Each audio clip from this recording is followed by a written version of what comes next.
So I just wanted to do another very quick little mental health one again, and just to kind of talk very briefly again about the importance of framing. Um, you know, we've all had the experience of being happy about something, and this terrible predicament of trying to hold on to the happiness. It seems very mercurial and hard to put your hands on mentally, and it doesn't correspondingly. It doesn't seem to happen for bad stuff. It seems to be easy to keep stuff like that within arm's reach, and this, of course, is because memory tends to batten on to strong feelings, and bad feelings tend to be very, very strong, I guess. But this is where some sort of proactive framing, some sort of concerted effort to try and unpick some of that is incredibly important, and to say that there's a lot of stuff right with you, I think is a good thing. It's not whistling past the graveyard. It's not some sort of silly, childish attempt to, you know, you know, uh, forestall, or indefinitely bad things happening. In fact, I think a lot of our bad feelings are that's part of our human makeup, our human experience, is to try and, have a hex against or ward off bad things happening. If you keep kind of visualizing it, hoping, well, I've looked at the worst case scenario here and it surely can't happen. I'm not sure. It's a bit of pop psychology there, so.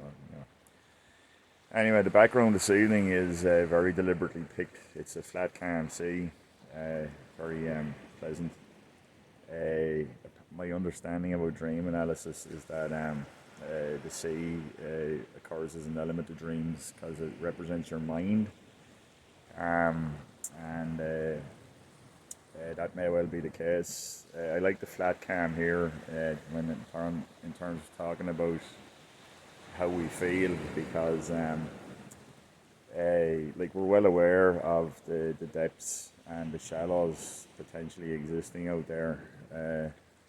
We're well aware of the excited sea states, we've seen it, and all that, and we're well aware of all these little unique features, like all the things that exist on the surface of our conscious awareness that we have to examine and see what they are, and that's great. But I like the flat calm because it is emblematic of a state of calm or contentment, which I think is one of the most important states for us to strive for. Now, I know how blindingly obvious that sounds, but I think that we get bombarded with messaging these days to try and create this quiet in us, and much more cynically than that, to make us a little bit sort of frowning on contentment. I think women particularly get absolutely lambasted with that type of messaging, to sort of disparage contentment, to feel disquiet about calm. You're missing something, and it's hardly surprising, really, because a calm, contented person isn't much of a consumer, So, note to advertisers, we do need to eat. Some entertainment is good. It's nice to travel and to consume music and books and, a million other little distractions.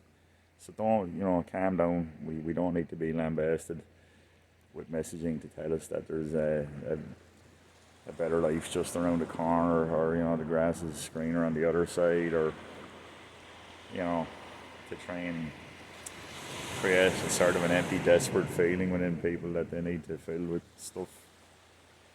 Okay.